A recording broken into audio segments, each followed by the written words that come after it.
മനുഷ്യൻ ചെയ്തത് വെറും ഒരു റെഡ് ലൈറ്റ് ലംഘനം മാത്രമായിരുന്നു. പക്ഷേ അതിനു പിന്നാലെ പോലീസ് അവന്റെ ആഡംബര വീട്ടിൽ കയറി പരിശോധന നടത്തി. കാരണം അവനൊരു മുൻനിര റിട്ടയേർഡ് ഏജന്റായിരുന്നു. പോലീസ് വീട് മുഴുവൻ വിശദമായി പരിശോധിച്ചു. അവിടെ നിന്ന് കണ്ടെത്തിയ സാധനങ്ങൾ കണ്ട് എല്ലാവരും ഞെട്ടിപ്പോയി.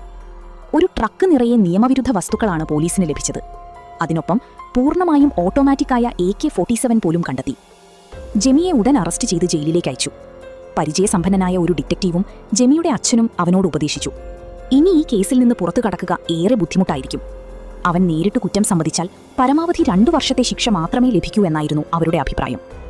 ജെമി അവരുടെ വാക്ക് വിശ്വസിച്ച് കോടതിയിൽ കുറ്റം സമ്മതിച്ചു. എന്നാൽ വിധി പറയുമ്പോൾ ജഡ്ജി പറഞ്ഞു, കേസ് ഗുരുതരമാണെങ്കിലും ജെമി സ്വമേധയാ കുറ്റം സമ്മതിച്ചതിനാൽ കുറഞ്ഞ ശിക്ഷയാണ് നൽകുന്നതെന്ന്.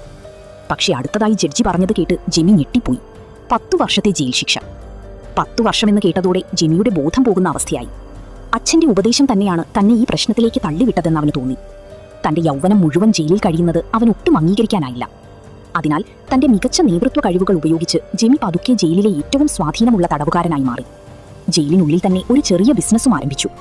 മറ്റു തടവുകാർക്ക് ചെറിയ മാസികകൾ വാടകയ്ക്ക് നൽകി അവൻ നല്ലൊരു തുക സമ്പാദിക്കാൻ തുടങ്ങി.